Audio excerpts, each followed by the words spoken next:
Most people think financial planning is only for the wealthy, and it's not. I think it's just like eating high quality food. You don't have to be rich to do it. You can find ways that are affordable that align with your budget. Even like myself, and there's other planners that offer accessible financial planning. And even if it's something you don't want to do ongoing, I do think it really does help. It's like visiting you got to get your car maintained. You got to take care of your body, get your eyes looked at, even like your financial plan. It plays such a role in your life.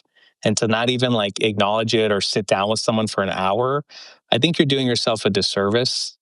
Um, and another thing, a misconception, it's not really a misconception, but I guess it could be considered one. But like on social media, just because you saw someone online say it doesn't mean it's accurate, even if they're professional. I got on TikTok and all that. I didn't want to be on social media. I didn't want to post all of this, but I saw people that had no shame or no knowledge spewing a ton of information that was inaccurate. I was like, I at least have my credentials. I can at least go out there as a professional and share what I know.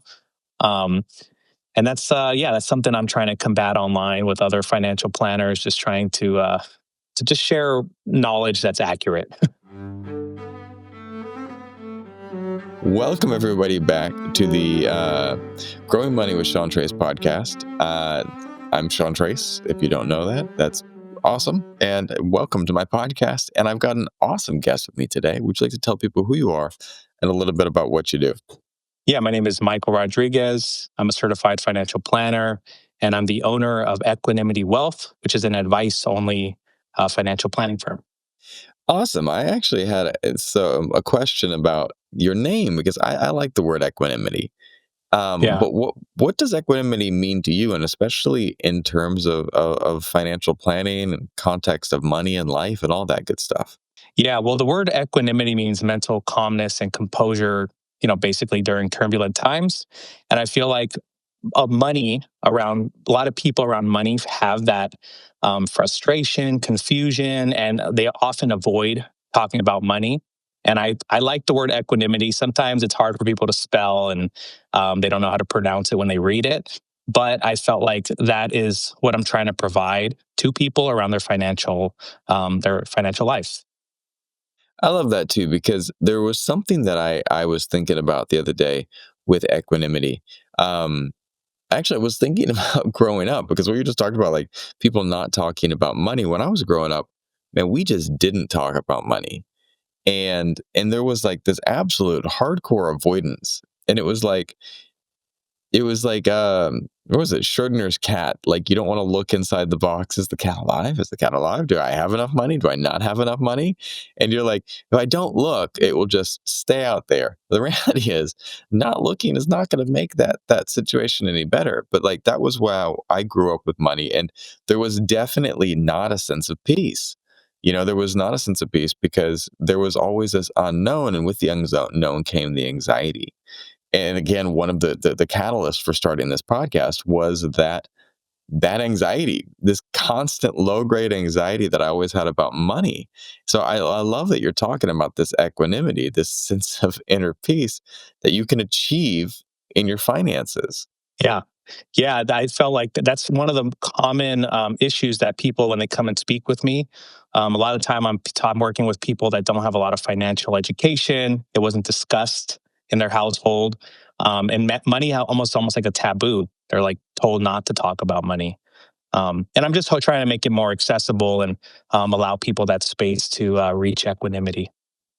And it's interesting because it's so funny that it's not talked about because you think about it.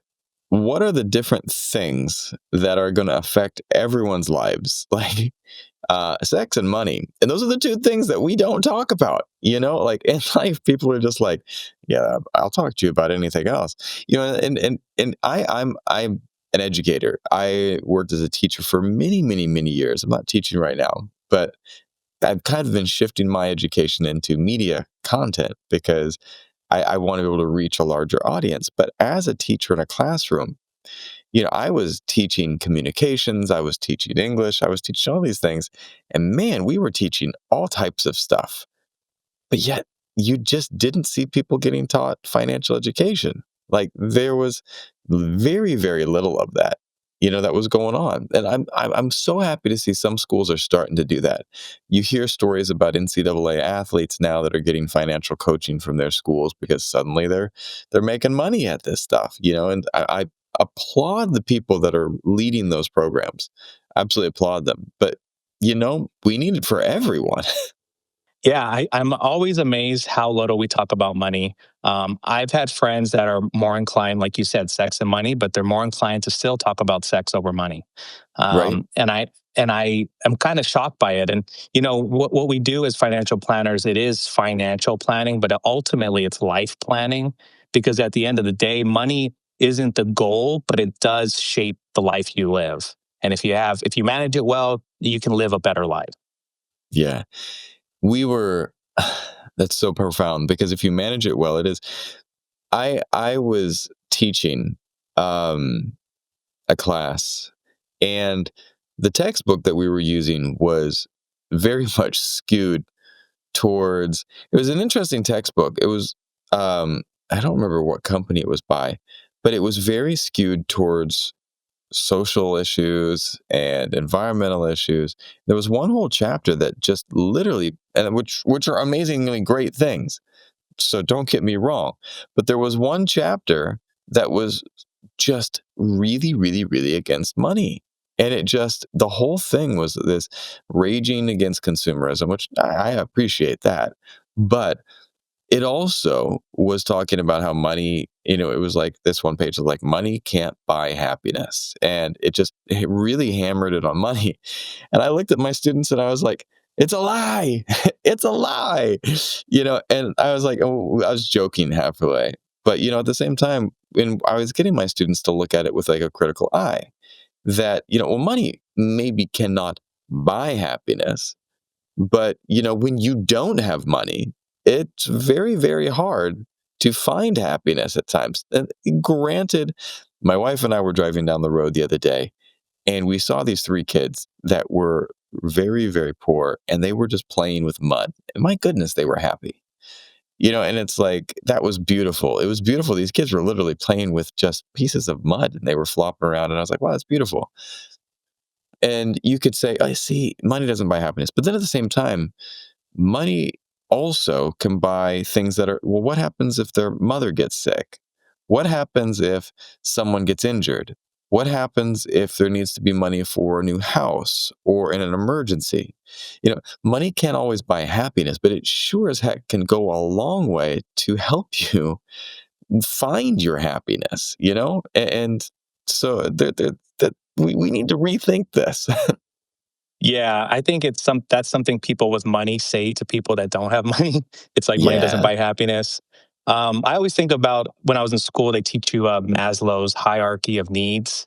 And if you're always on the first level of basic needs and you're just getting your next meal and you can be fine, but you will never reach that self actualization, which is the peak where you kind of start exploring who you are as a person. You're always focused on I need my next meal, shelter, basic necessities, and you never really get to progress as a person. But money does allow you to do that. Um, and you just need They always say like I think I forget the dollar amount, but after 70 or 80,000, and I guess that's all relative to where you live, because in California, Yeah. 80,000 is not a ton of money. Not a lot. Um, but you slowly start the value you don't get as much value per dollar after a certain threshold, but you still need to have some money to ultimately to be happy, I think, or comfortable at least. Well, and this is such a great point because many people are stuck in survival mode with their finances. There's so many people out there. And this is one of the dichotomies I see in financial planning because there are books written for people here and books written for mostly people here. It's like how to invest your $100 million, how to do this, and it's like you see Yeah. so many financial advisors like, let's talk about this. And like, this is one of the things that I again wanted to talk about in this podcast is like, what if you're here and you want to get here? Like, because that's literally what most people are at, like, and there are some people that are talking about that, but how do you help clients make the shift from just getting by to truly thriving? Because that's where we really want to be going, right? Yeah. Yeah, so I chose my business model, which is advice only. If, you're not familiar, the traditional model is it's a percentage of assets, Yeah. but the way I figured this is I grew up in a community where a lot of people don't have assets. So if you don't have any assets, most financial planners won't even speak to you. I mean, they'll talk to you and like, but they can't really help you. And I'm trying to target those people that are just trying to build wealth and they don't know where to start. So my model is very accessible. But when I can't work with certain people that don't have literally have no money, I work with these nonprofits. There's one called Savvy Ladies. There's Pro Bono Financial Planning. There's a lot of people that literally just need where do I start? Yeah. Um, how do I put together a budget? How do Yes. I, and then unfortunately, like I do like a lot of these apps. There's Rocket Money and some of these budgeting apps, but a lot of them are catered toward pushing a product on people. Um, so I end up being there to help them navigate that, get out of learn what cash flow is, how to have a positive cash flow, learn about credit card interest rate because a lot of people don't even understand it fully. I've met people that are Yeah. just paying the minimum and they don't Yeah. understand you're going to pay that forever. And the more you're online, you just think, wow, it's just common sense. But a lot of people don't. They lack that knowledge, and no one ever talked to them about it. Um, yeah, and I that's why I chose my model. I don't think the model I'm doing, I'll be lucratively wealthy, like very wealthy doing this. But I know I can make a living, and then I can help people that um, just want to get started and build wealth. I love that. Well, there is so much to be said for like what you were talking about. Like there are so many people who just don't know, and it is the system's really built toward, there are so many financial advisors you'll see posting it. I'm not hating on these guys. You know what? Rock on, do your Yeah, thing, and saying, you know what, we've got 700 million assets under management, stuff that's like that's rad, man. That's great for you yeah, guys. But there are also people that are out there, and you see this in different places, different regions, different cultures that are like engaged with money differently, and like how can someone who's um never heard about credit cards, or it's interesting the other day because I live in a culture that's has been for a long time cash only.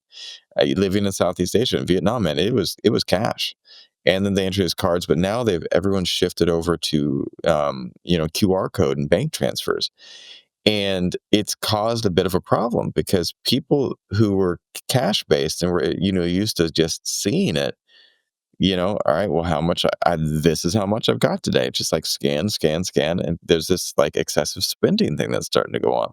I was working with because I've been reading about all these different diets, or not diets. Well, it is kind of like a diet.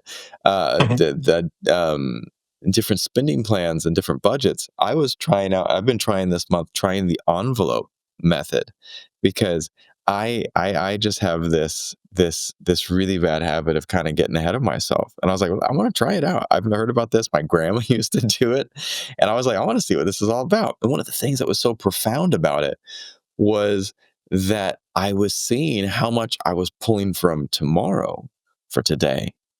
And that was something that was just like, wow.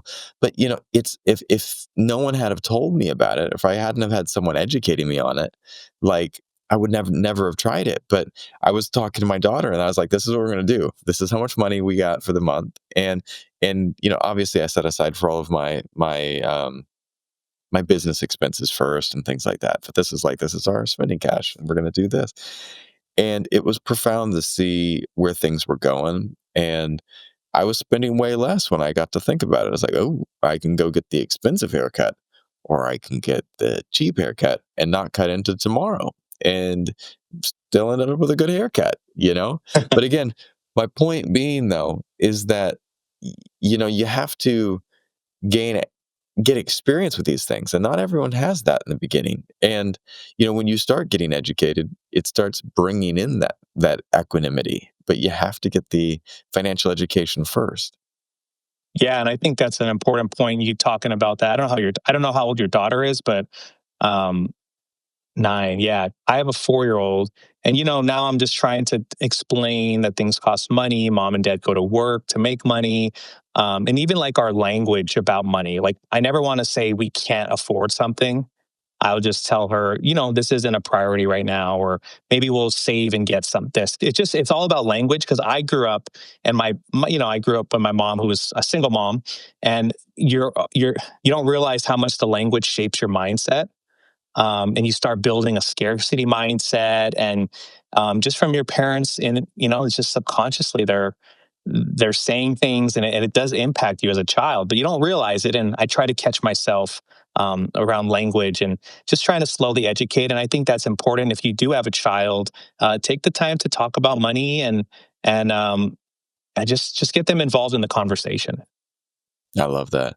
Well, because I think that one thing that is so important, and you hit the nail on the head, like, and I've had to people talk about this, and again, this is another founding reason for this podcast was because I was getting asked all these questions by my daughter about 3 years ago, 3 years ago, about daddy, tell me about money. And I'm like, I have no idea.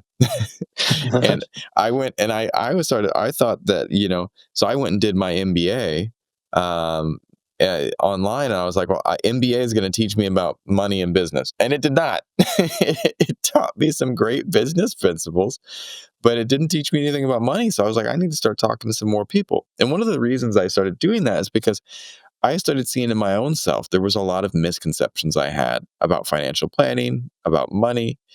And I started realizing that I wasn't the only one who had those. And as this little person is sitting there asking me that questions about, well, what's a savings account? And why do we have one? And I was sitting there going, well, I need to think about that. And what is a high interest savings account? Why is that important to have that? What does it mean to beat inflation? I don't even know what inflation is all about. And then all of a sudden, I started seeing massive inflation. I was like, well, that's wild. I was living in Southeast Asia, and we were experiencing massive inflation. And I was getting paid this much, when I first moved here. And then 10 years later, I was getting paid this much comparatively. And I was like, that's painful. And so I was like, well, how do I teach that to a little person? So I started trying to boil those concepts down. But there was a lot of misconceptions that I saw and had myself about financial planning. Now, what are some of the biggest misconceptions that you see that people have about financial planning?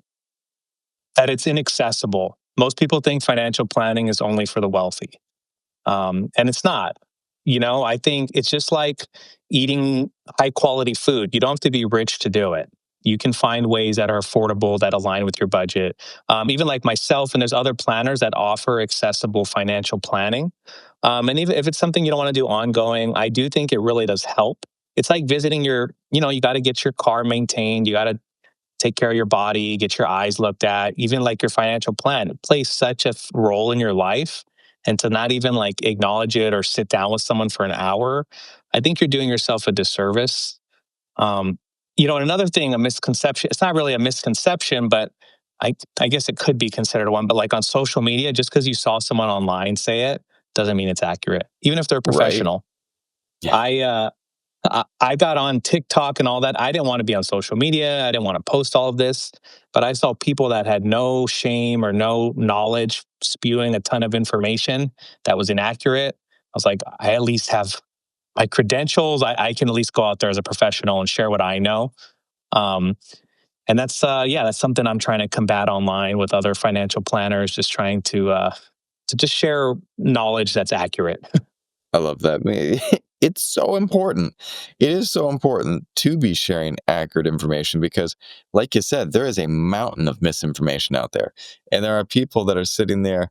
Um, there was like this one thing that I was reading online that was talking about confirmation bias and like people going, you know what?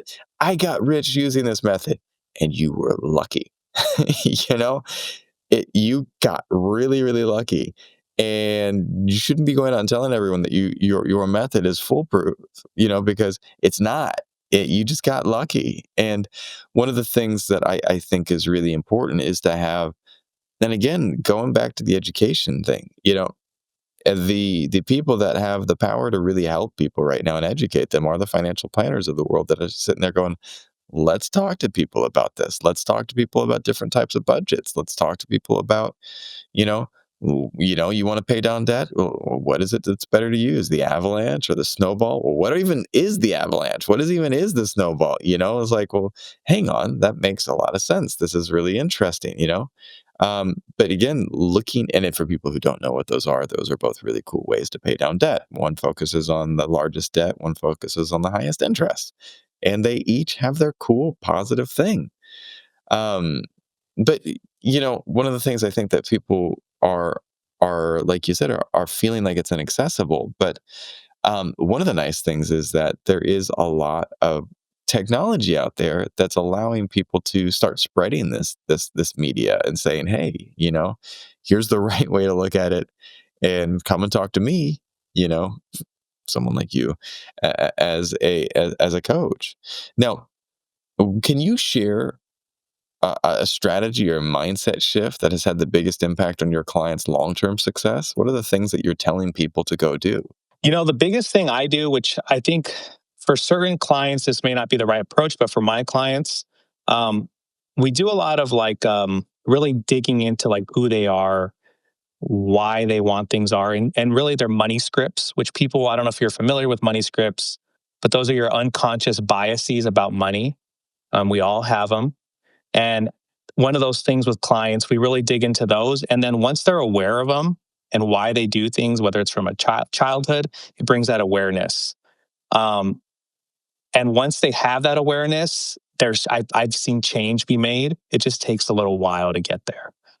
Um, yeah. And then after that, just like actual regular just advice I give in general when I meet with clients that's just basic that everyone can do that has a job, is look at your benefits, your employer benefits. There's a lot of little nuggets in there. So if you were thinking about making a trust, for example, your employer might, if you don't even know what a trust is, it's an estate planning document. But if you are at that point where you know what that is, or just want to do some planning for your family, your employer might offer a really discounted rate that will allow you to work with an attorney for maybe $150 a year or $200. That's like free money. There's dependent care FSAs, 401k matches. You have Roth traditional options, and there's a lot of benefits that people aren't aware of. I love that.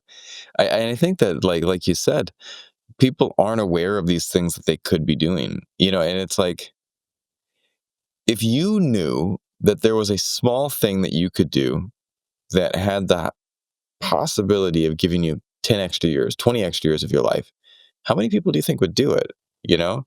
Probably most. Most like, oh hey, I literally just have to do 5 jumping jacks every night, and that's going to make me live 20 years longer, dude. Bring them on. But the problem is, and I'm saying 5 jumping jacks is going to make people live that much longer. But like, imagine there was something like that. But we do have things that people can be doing to help protect their financial health for long term, Mhm. and people just don't know. And it's not because they're bad with money, and that's the thing. I'm bad with money. We should just ban those words from everyone's mouths, because bad with money, certainly there probably are some people who are truly literally bad with money, uh, but that still stems from a lack of education. It still stems from a lack of awareness. It still stems there was we always hear about the sports athletes that are like sports athlete and like a double like saying the same thing twice. But the professional athletes who get all the money and then they spend it and lose it all. Okay. Like now, there's starting to be these guys that are really, really, really, really, really educated about their financial decisions. I remember there's a story a couple months ago, and I referenced this on my podcast multiple times. And there was this one athlete who wanted to buy the new Cybertruck, and he went to the dealership, and it was, I think, almost 200% over the original price. It was like the car is about 100,000, and I think it was like 100, 200 or 250. And he called us a CFP, and he's like, "Is this in the cards?" And the guy's like, "There's no way that's in the cards. That's not a good buy." And he literally turned around and said, "Hey, you know what? I trust this guy.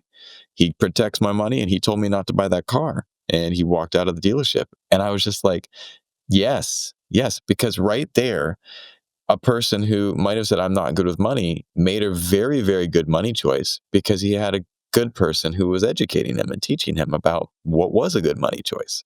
Which again is so important. If you say you're bad at something, I remember being in high school and the kids would say, "I'm just bad at math." And when you start saying that, it reinforces that idea. and then you end up becoming bad at math because you did that. And it's good that you said that. And even I always think about this one rapper, Chameleonaire. I don't know if you heard his music. He had a song, "Riding Dirty," whatnot. But he's now he's very successful in venture capital investing, and he makes a ton of money. And it's just because he decided to get the education and mingle with the right people, that he knew he didn't know a lot of information, and he decided to be in that area and educate himself. And now I think he's almost a billionaire. That's amazing. Well, and it's in an age where like technology and robo advisors are everywhere. One of the things that I think people have to remember is the human nature of money, and our relationship with money. Because certainly, a you know I can go online and I use AI for so many things, and I love it as a tool. It streamlines so many of my workflows. I teach all of my workers to use it, but there is still something missing, the human element. Because like when we interact with money, money is so emotional. Money is, when we make money choices, it is such an emotional decision that we are making. And I think that that's something that I'm always trying to think about. Um, what are some of the things that you find tripping people up emotionally around money? Money. There's a lot of people that they're taking like the robo advisors. It's been a pro and con because it's allowing people to now start investing early, which I love that they're starting earlier. Um, but they're getting too much information online, and they're like, sometimes they're investing in similar stocks that they hear online, like index funds. A lot of my clients do low cost index funds. So they'll hear these funds from people online and they'll invest in them. And they don't realize the two funds they're invested in have almost the exact same holdings. So this last April, when we had the whole tariff issue, a lot of people were heavily invested in American stocks, and all their funds dropped quite a bit. And people that have never experienced a drop, because if you've been investing just for the past 10 years, it's been a relatively, everyone's making money if you're investing. It's everyone's doing well. And I think people don't understand there's more to it than just clicking one item. And I don't want to say like they couldn't do it by themselves. I think you definitely can do it yourselves, but you got to do a little homework and really dig in a little further than what you hear online. We were driving home the other day, and I studied martial arts a long time, and my daughter and I, we study Muay Thai together. We go at the same time, and I'm a black belt in judo, Japanese style jiu-jitsu, which is essentially judo. And then I've been training Muay Thai for 10 years. Not great, but I like it, and it keeps me fit.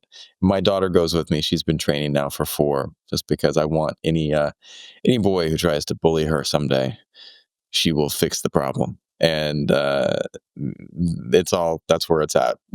But when we were driving home the other day, out of the trash flew a cockroach across the street, hit her in the face, and she melted down. And first of all, people don't realize that giant cockroaches can fly.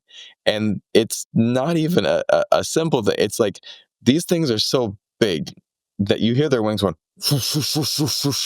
flapping as it hits her, and she just melted down. And it was a panic. She was completely fine. There was nothing wrong. She had gotten a little bit irritated. It had irritated her. But if she calmed down and just weathered it and chilled out, she was going to be completely fine. However, the panic set in.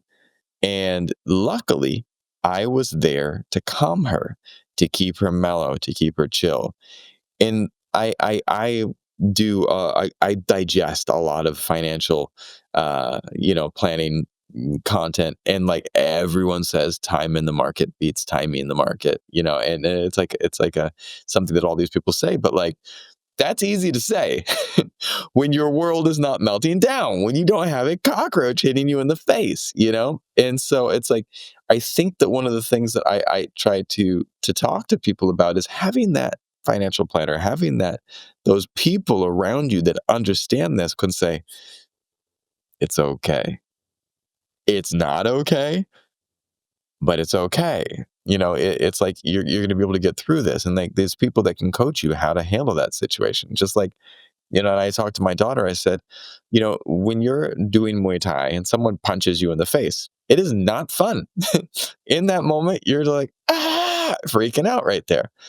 But like if you have a good coach, they can sit you and teach you how to defend yourself, how to diversify your assets. If you have a good coach, they can teach you how to block things, making sure that you're, setting up your portfolio correctly so that it's not going to take as bad of a hit. These things, these tools, these techniques that we look and see in sports and things like that can definitely be applied. But like, imagine, any of the great teams in history, they probably still would have been great if they didn't have that great coach.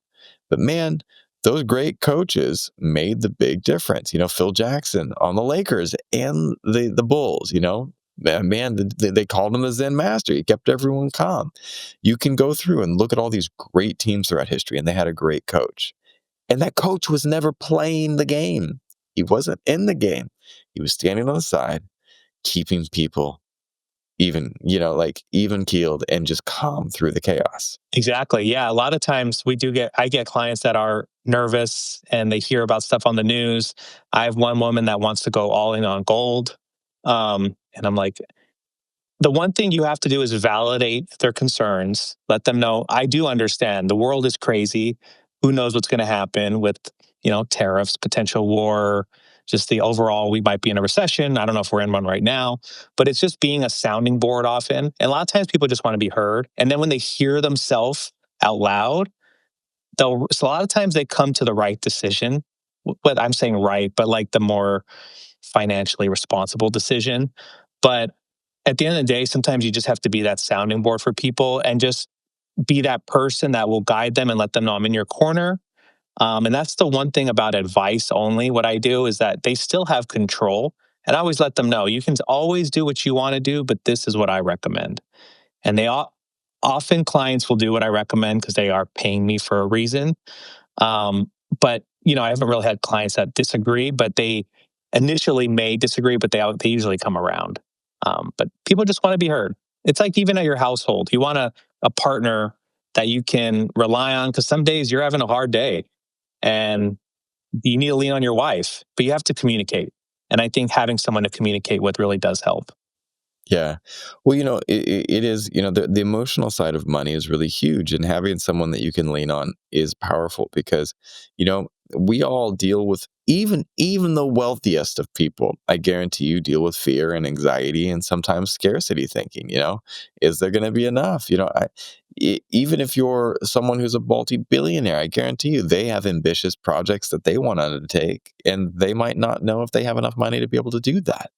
I mean, look at Elon Musk wants to get to Mars, that's going to take a lot of money. And, is there are there the assets and the resources there to be able to do that? I think that people, um, you know, everyone at every different level has different things that they work through. Um, your role as a financial advisor, like a fee only financial advisor, is to kind of keep people balanced and to educate them. But what role do you believe financial literacy plays in reducing the stress and kind of improving overall well-being? It just gives you that confidence, I think. Um, because if you walk in, like, I'm trying to think of something like when I bought my first home a while ago, and it was overwhelming because I didn't grow up with a father teaching me how to, you know, fix the water heater or change electrical. So there were oftentimes I would just put it off because it overwhelmed me. But as I started finding like TikToks and YouTube videos, I started getting that knowledge and I had the confidence, okay, I can do this. Not change a light bulb, very easy, but like some of the bigger tasks that didn't require an electrician or a plumber. But I think once you start having that confidence, which comes from education, then it allows you to branch out and start expanding, maybe start investing, start just being comfortable about talking about money. I've had people that are they're like, "Oh, I don't know anything about investing. I don't know stocks." And because they're so scared of it, all they think of is like, "I'm going to lose all my money." But Yeah, realistically, it's because you don't understand how they work. You don't understand. You're not going to invest in all your money in Bitcoin or whatnot. There's ways to do it safely.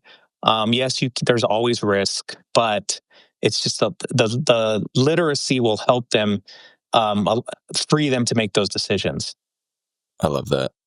Because it is really just you're right.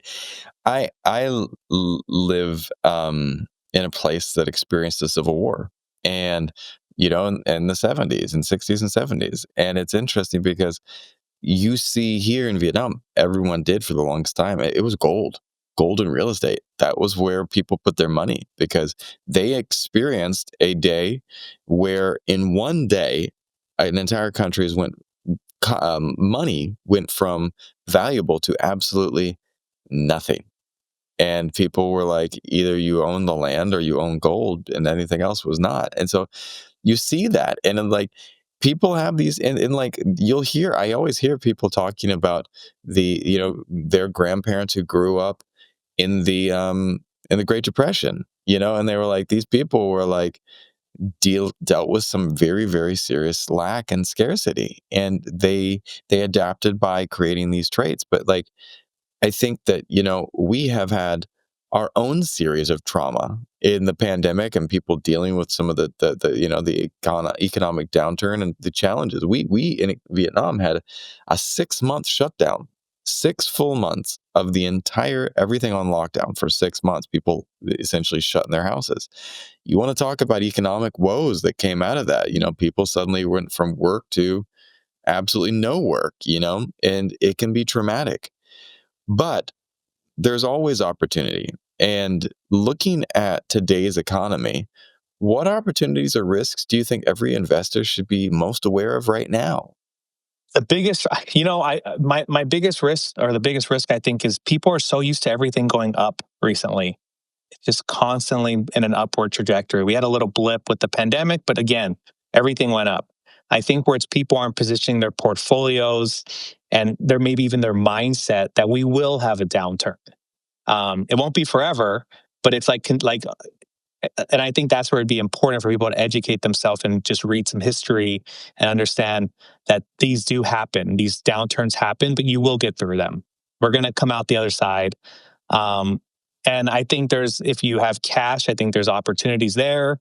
But you also don't want to be waiting for the downturn and then miss out on all the potential upside of the market as well. But yeah, I just think, it's more of the mental side because it's primarily mental. Because the people that understood, like even when you said you were going through there was a civil war and then you had COVID, but there are people that were thinking long term and understanding things will be okay. Otherwise, we'll have to adapt. But um, it's just the mindset, I think. And I think that is it. It's all about preparing. It's about being aware of the challenges and looking for opportunity wherever you're at. It's like, I think that, my wife and we were I watch way too many zombie movies. So when COVID came around, I was like, I know what to do. We're stockpiling food, and we before it, when January, actually December of 2019, we were starting to go. I said, let's set aside food. There's something weird going on, and we started setting aside food. And so when the actual full lockdown happened, we had set aside food and money, and we were okay because we had planned ahead a little bit and we adapted. And then post and post shutdown, we kind of changed and pivoted our business concepts and ideas. And so, but you're right. One of the things that I do think a lot of people are always seeing is that there is this upward trajectory.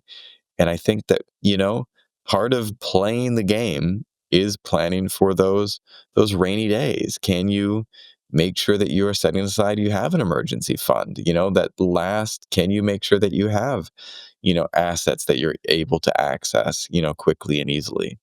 And because it doesn't always have to be a giant market downturn. There's always little things in life, people get sick, people get hurt, people fall down, and so I think being aware of that is always really important. And the bigger cushion you can create for yourself, I think the more you'll be able to ride the wave or the storm. And yeah, the emergency fund is such a key piece to have in your puzzle, your picture, because that the more you have, the more you know you'll be okay over time. And I think sometimes we're so concerned about optimizing everything, and people want to, have it in money market funds or invested. And money market funds are safe too. But, if you just need cash, if that makes you comfortable, whatever's going to help you sleep better at night, um, I think start thinking about that. It's like, you have a home, you'd have to think about what happens if there's a fire. Like, what are your out routes? Do I have a go bag? Do I have a radio? You need an emergency kit. And I think you need to do that for your financial picture as well. I love that. I remember I had a friend, my best friend, and he came to visit me, and he's also a nurse. And his prep bag, I have never seen such an amazing bag. He had a bag that was like any medical emergency during my whole wedding. Like anybody who had it, some auntie was dealing with nausea. He's like, I got something for that. Pulls it out, gives it to him. He just packed this kit that I was like, dude, you gotta let me see what's in your bag. And it was literally like the zombie survival pack for medicine. It was literally like every single thing he thought that he could need all over the counter, but stuff that would treated everything. He had bandages, he had, whatever you think you could, and I was like, why do you carry that? And he said, because everywhere I go, um, if there's ever someone who says, is there a nurse or doctor in this room? I want to be prepared to be able to actually do something and and I was like, that's just amazing. To be prepared for whatever comes is such a valuable thing in life. Yeah, totally. Let me ask you this. If you could just give one piece of financial advice to your younger self, what would it be? Let's see. It would have probably been to come up with a plan early, not even work with a financial professional, but like start thinking about like the type of life you want to live. Um, and then like just really coming up with a plan. Cause I think most of us are just winging it. We're Yes. just throwing money in Yes. accounts. We're told, hey, throw it in a Roth, buy this stock, but there's no reasoning behind it. And you don't need a financial planner to do this, but have a plan. It's like, what's that saying? Shoot for the moon. Even if you miss, you'll land among the stars. But you should have some trajectory. I'm not a big 5, 10 year goal guy, but I do think you should have some type of plan. And you get one life, and to just wing everything is, I just feel like it's you're going to save yourself some headaches, and maybe make yourself a little more money if you come up with a plan. I always love comparing financial fitness to fitness. And it's, imagine you're going in the gym and someone asks, well, what do you want to do? And you're like, I want to get strong. What does that even mean? Like, like what type of strong? Are you wanting to Yeah, be like, do you want to do CrossFit? Do you want to compete for heavyweight lifting, or like, super lifts or whatever it is, or do you just want to be a person who reduces risk of injury, at a certain point? What does it mean? Like, it's such a broad thing, and I don't think people realize that when you say, "Well, I wanna get more wealthy," or "I wanna have better money," in management, or what does that even mean? You really have to sit there and start thinking about what that means for you. Do you wanna set aside so that you can buy a house? Do you wanna set aside so that you can make sure that you have money for your kids' education? For me, one thing that I specifically want, I do not want my daughter to have to take out student loans. Like, so for me, I am doing everything I can to prepare for that and to figure yeah, out how I can finance education. Actually, one of the things I'm doing is building her Ilani's Little World YouTube channel. That is her job. We make videos so that hopefully she gets to be seen as the smart kid and can get a full ride to college again eventually. And I was like, that's an investment, that's an asset, and that's something that she works totally. on with me. So I think that if you can have a plan and you know what's important to you, then you can plan for that, but you have to know Exactly. what's important. And I think, I do a lot of TikTok lives, That's and awesome. I always get people that will say, I have X amount of money, I'm 55, and can I retire? I'm like, I don't, what does retirement look like for you? I never give financial advice on these. It's just education. But a lot of people, like, they've never truly thought, like, what type of life do I want to live? Where do I want to Yeah, live? Like, you're how right. much do I want to spend each month? And I know these are very hard. It's very hard to picture, envision that so far in the future. But it's like, what type of life do you want to live that you want to live? A lot of people, I feel like they have an idea of the life they should live, or someone else told them, or they've seen something online. And at the end of the day, it's just, you can create the life you want, but you do have to have a plan. I love that. I love that. And, it's like, that's so true. You want to retire early. Well, where and in what way? What does retirement look like for you? Do you want to be moving to Bali and teaching people, like, basket weaving? I don't know, or do you want to be living in, in the Napa Valley or Hawaii? Because those definitely require different assets. They definitely Exactly. require a whole different plan, you know?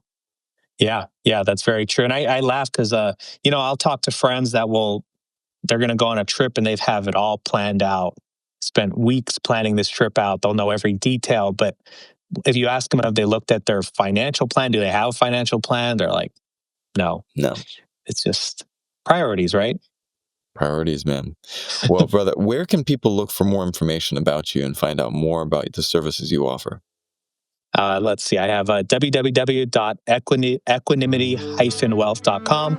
And then I'm also on Instagram, TikTok, YouTube with Equanimity Wealth. So you can find me by searching that up.